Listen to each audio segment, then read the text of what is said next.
Boa tarde, bem-vindos a mais um programa Caminhos da Responsabilidade do COPIC, o Conselho Português de Igrejas Cristãs. No final de agosto, bem no último dia de agosto e nos primeiros 8 dias de setembro, terá lugar a 11ª Assembleia Geral do Conselho Mundial de Igrejas. É um organismo ecuménico, o maior organismo ecuménico, ao qual pertencem algumas das igrejas do COPIC. E para falarmos um pouco sobre esta organização e sobre o seu papel e sobre os desafios que estão perante ela, temos connosco o Bispo Jorge Pina Cabral, Bispo da Igreja Lusitana e atual Presidente do COPIC.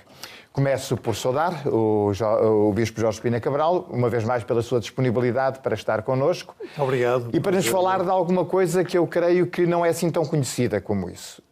O Conselho Mundial de Igrejas, que é um organismo importante, que é um organismo muitas vezes decisivo até no sentido de traçar as temáticas que podem ser, incorporadas na vida das diferentes igrejas, mas que, como eu disse, é um organismo muito desconhecido da realidade portuguesa. E talvez pudéssemos começar por aí.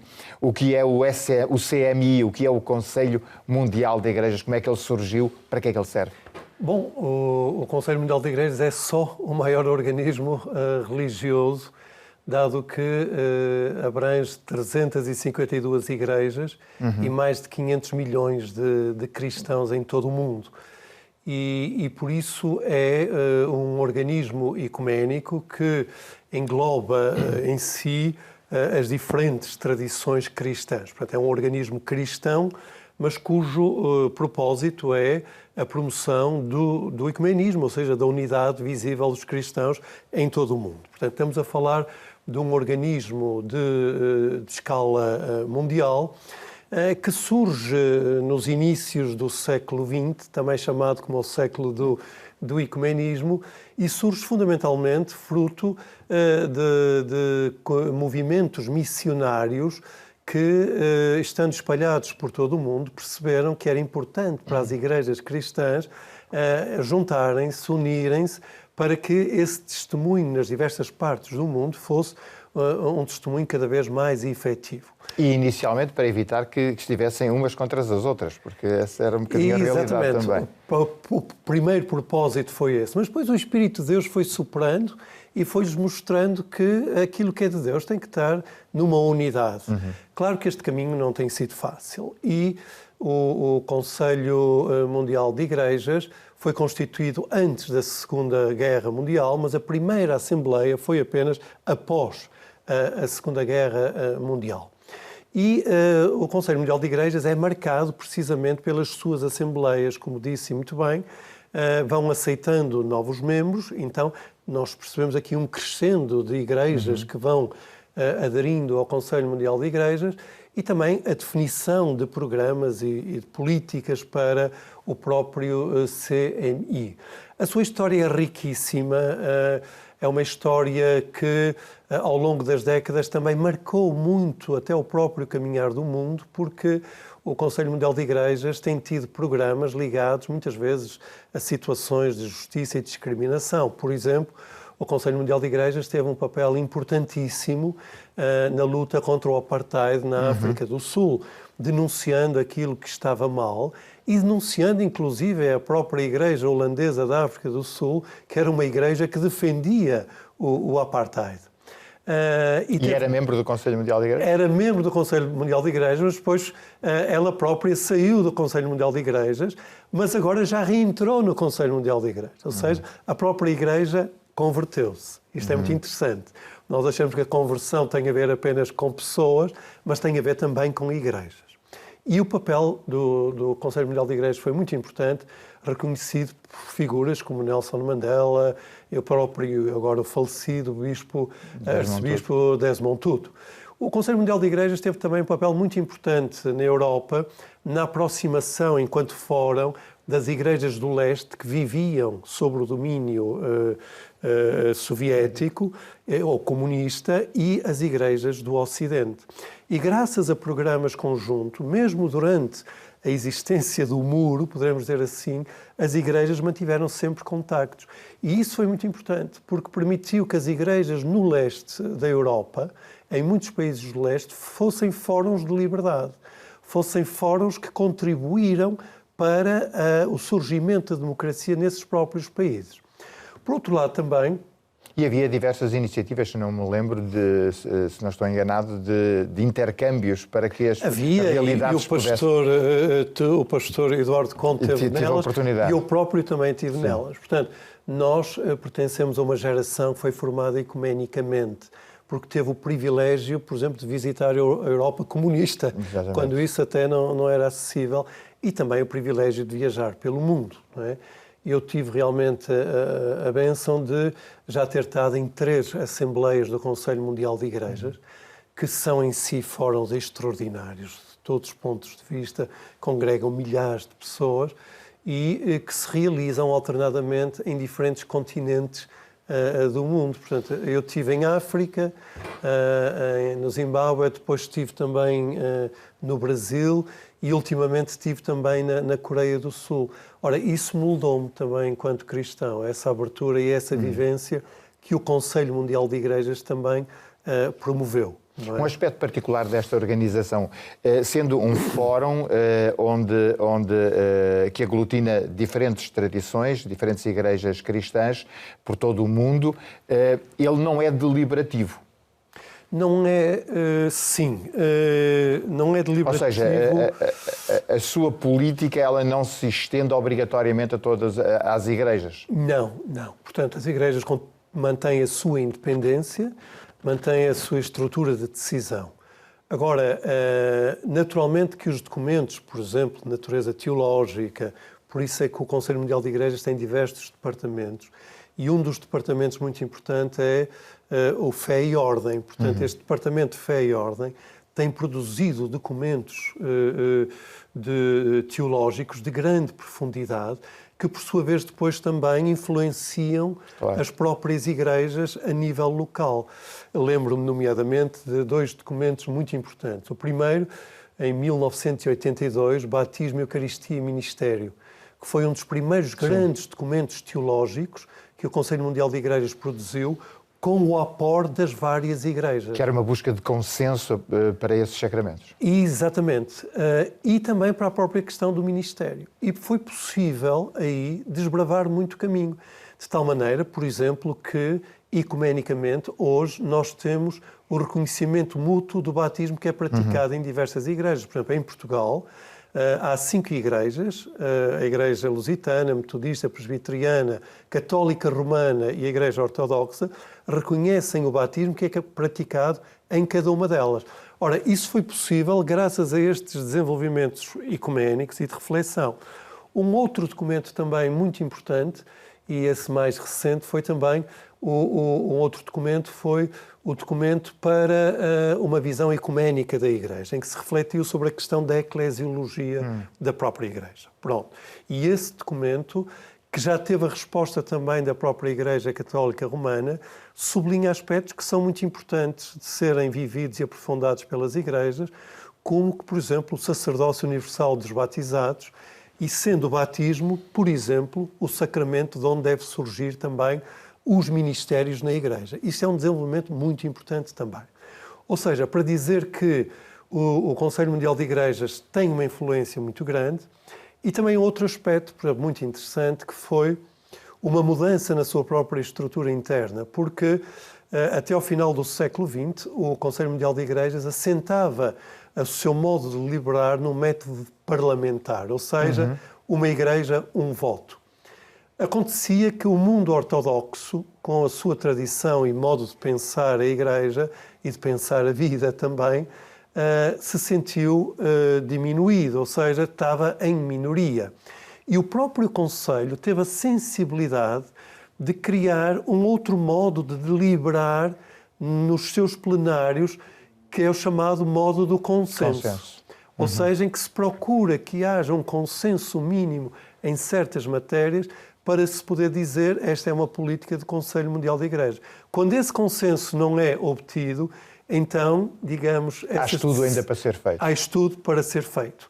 Ora, foi dessa maneira que, por exemplo, o mundo ortodoxo também se manteve dentro do próprio Conselho Mundial de Igrejas. Portanto, é uma estrutura aberta às suas próprias realidades.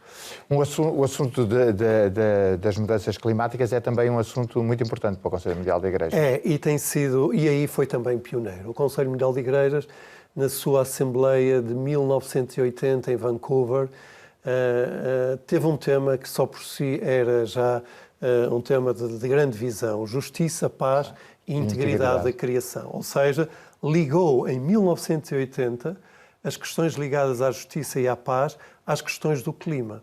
E as igrejas perceberam aí que as alterações que então se estavam a verificar tinham que ser combatidas. Mas para que isso acontecesse, haveria que mudar modelos de desenvolvimento. E também havia que mudar até modelos de pregação nas próprias igrejas, e havia que desenvolver uma teologia também chamada a teologia da criação. Essa tem sido uma área de grande apor do Conselho Mundial de Igrejas, e por isso é que hoje as igrejas em todo o mundo e o próprio Conselho Mundial de Igrejas estão presentes nos fóruns do clima. Este último fórum que houve em Glasgow, o Conselho Mundial de Igrejas esteve lá presente, dando contributos também muito importantes para a sustentabilidade do próprio planeta, fruto desta visão articulada da vida e do mundo também. Antes de falarmos de desafios que estão colocados ao Conselho Mundial de Igrejas, eu pergunto quais são os próprios desafios internos e esclareço. Esta diversidade de um protestantismo, do anglicanismo, de igrejas reformadas, de igrejas ortodoxas, esta diversidade, ela em si também é, porventura, embora se busque um consenso para a maior parte dos documentos, ou para a totalidade dos documentos que saem do Conselho Mundial de Igrejas, por outro lado, ela pode ser geradora de alguma tensão também. Sim. A busca pela unidade é sempre geradora de tensão, porque muitas vezes também põe em causa certas identidades que eu diria menos importantes, digamos assim. Mas há naturalmente a tensão própria de realidades diferentes, denominacionais, de identidades eclesiais diferentes. Mas também é preciso perceber que hoje o ecumenismo não é propriamente uma novidade. Nós estamos a falar de um organismo que, como eu referi, foi criado na década de 30 do século XX e, portanto, até já fez 100 anos de existência, o que significa também a própria maturidade das igrejas, não é?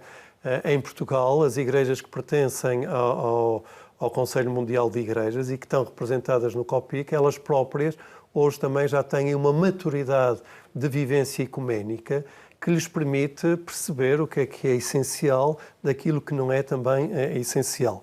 Eu gostava de referir que a Igreja Católica Romana não pertence ao Conselho Mundial de Igrejas, membro observador, mas não é? É um membro sempre observador e muitas vezes também participativo em diversos fóruns do Conselho Mundial de Igrejas. Mas essa é uma riqueza, eu diria que é mais uma riqueza. Eu digo isto porque, por exemplo, quando se fala nas diferentes tradições do Conselho Mundial de Igrejas, quando se fala, por exemplo, do papel da mulher no contexto da Igreja, certamente haverá posições muito diferentes e como se criam consensos, deve ser um trabalho fascinante. Sim. Bom, a questão da mulher, já que fala, eu penso que... tirando a questão das igrejas ortodoxas no seio do CMI e, eventualmente, igrejas culturalmente muito marcadas, como algumas igrejas, digamos, mais do contexto africano, o papel da mulher na igreja, o próprio sacerdócio feminino, o aprofundar das sustentações bíblicas e teológicas é aceito hoje e já uma realidade nas próprias, na grande maioria das igrejas do Conselho Mundial de Igrejas. Portanto, o que é que se passa? Porque as igrejas vão aprendendo umas com as outras. Portanto, esse é um aspecto muito interessante, que é aquilo que hoje pode surgir como divisivo, passado algum tempo, começa a ser integrado. O incómodo dá lugar a uma certa normalidade. O incómodo dá lugar à normalidade, mas não queremos uma normalidade relativa. Exato. Ou de relativismo, não. mas hoje, por exemplo, o papel que as mulheres têm nas igrejas, e nomeadamente no próprio ministério ordenado, é considerado por todos uma bênção muito grande, dado o aporte único e insubstituível que as mulheres trazem para os ministérios na Igreja e também para o próprio ministério ordenado. Nós temos hoje igrejas do Conselho Mundial de Igrejas cujos líderes são já mulheres ordenadas. Claro. Portanto, há mulheres bispos em igrejas luteranas, em igrejas anglicanas, em igrejas metodistas, enfim, as mulheres hoje estão a dar já um contributo muito grande e isso eu não tenho a mínima dúvida, foi fruto também do próprio caminhar ecuménico. Estamos em 2022, estamos num contexto que ainda é de resquício de pandemia, assim esperemos, é um contexto de guerra na Ucrânia. A 11ª Assembleia Geral está aí. Quais são os grandes desafios para esta Assembleia? Que vai ter lugar em Karlsruhe, se não estou a erro, na Alemanha. Exatamente. Ou seja, esta Assembleia calhou ao continente europeu. E o tema é muito bonito. O tema é o amor de Cristo move o mundo à reconciliação e à unidade. Esta grande Assembleia vai ter lugar na primeira semana de setembro. O grande desafio, a meu ver, vai ser precisamente o desafio levantado pela guerra na Ucrânia. Portanto, a guerra da Ucrânia marca de uma maneira muito decisiva também a questão do relacionamento entre as igrejas, e nomeadamente no mundo ortodoxo. Aliás, o posicionamento da Igreja Ortodoxa Russa de amparar, digamos, a ideologia expansionista, totalitária do regime de Putin tem sido criticado pelo próprio Conselho Mundial de Igrejas e pelas outras igrejas também ortodoxas. Ora, isso levanta uma grande questão, que é perceber se uma igreja que deliberadamente apoia uma guerra que provoca violência, morte, uma guerra injustificada, poderemos dizer assim, se essa igreja deve ou não permanecer no seio de uma fraternidade de outras igrejas, não é? Portanto, estas tensões do mundo ortodoxo são muito sensíveis. Há quem diga que a Igreja Ortodoxa Russa deve ser expulsa do Conselho Mundial de Igrejas, mas há também quem advoga o contrário, dizendo que um Conselho Ecuménico é, por natureza, um espaço de conciliação e é um espaço de unidade.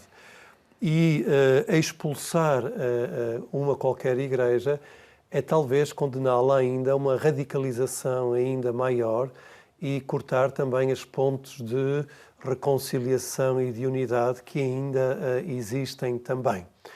Nós sabemos que a Igreja Russa quer permanecer no Conselho Mundial de Igrejas, porque também há quem diga que ela não quer deixar às outras igrejas ortodoxas a representatividade do mundo ortodoxo dentro do movimento ecuménico. Portanto, estas questões são questões muito sensíveis. Portanto, a questão da guerra da Ucrânia vai pesar, ainda por cima no continente europeu, vai pesar muito nesta próxima Assembleia. Mas, acima de tudo, também as questões ligadas ao clima e ao testemunho conjunto que as igrejas são chamadas também a dar. E, naturalmente, será feito um balanço de tudo aquilo que tem contribuído para essa unidade visível das igrejas no mundo de hoje. A questão das migrações continua a ser uma questão importante. A questão das migrações também, não é? E particularmente na Europa. Portanto, é interessante nós percebermos que, sendo na Europa, as questões das migrações também são de um modo, e na Europa Central, vão estar muito também em causa, não é?